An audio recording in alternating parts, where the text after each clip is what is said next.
সারা সপ্তাহের কাজের পর একদিনের ভ্রমণ স্থান টাটানগর কিভাবে যাবে, কোথায় থাকবে, কার সাথে ঘুরবে, আর সব থেকে মোস্ট ইম্পর্টেন্ট কতই বা খরচা হবে, সব কিছু জানতে হলে টাটানগরের উপরে ডিটেলসে আমার চ্যানেলে একটা ভিডিও আছে, তার লিঙ্ক আমি এই ভিডিওতে দিয়ে দিলাম। আর আজকের এই ছোট্ট ভিডিওতে আমি তোমাদের জানাবো যে তোমরা টাটানগরে গিয়ে কোথায় কোথায় ঘুরবে। প্রথমেই তোমরা ঘোরা শুরু করো খড়কাই এবং সুবর্ণরেখা নদীর মিলনস্থল দোমোহনী দেখে।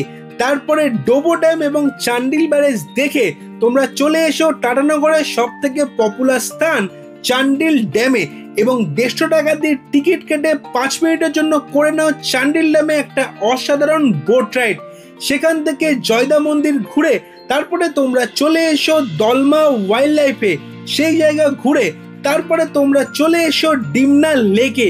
50 টাকা পার পার্সন টিকিট কেটে তারপরে তোমরা ঘুরে দেখো টাটা জুলজিক্যাল পার্ক, জু ঘুরে jubilee park, sir Dorabji Tata park এবং সাই বাবা টেম্পল ঘুরে শেষ হবে তোমাদের টাটানগরের সমস্ত সাইট সিন।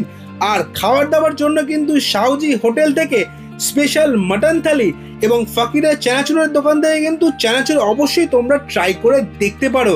আর যার সঙ্গে আমি টাটানগর ঘুরেছিলাম তার ফোন নাম্বার কিন্তু আমি কমেন্ট সেকশনে পিন করে দিলাম।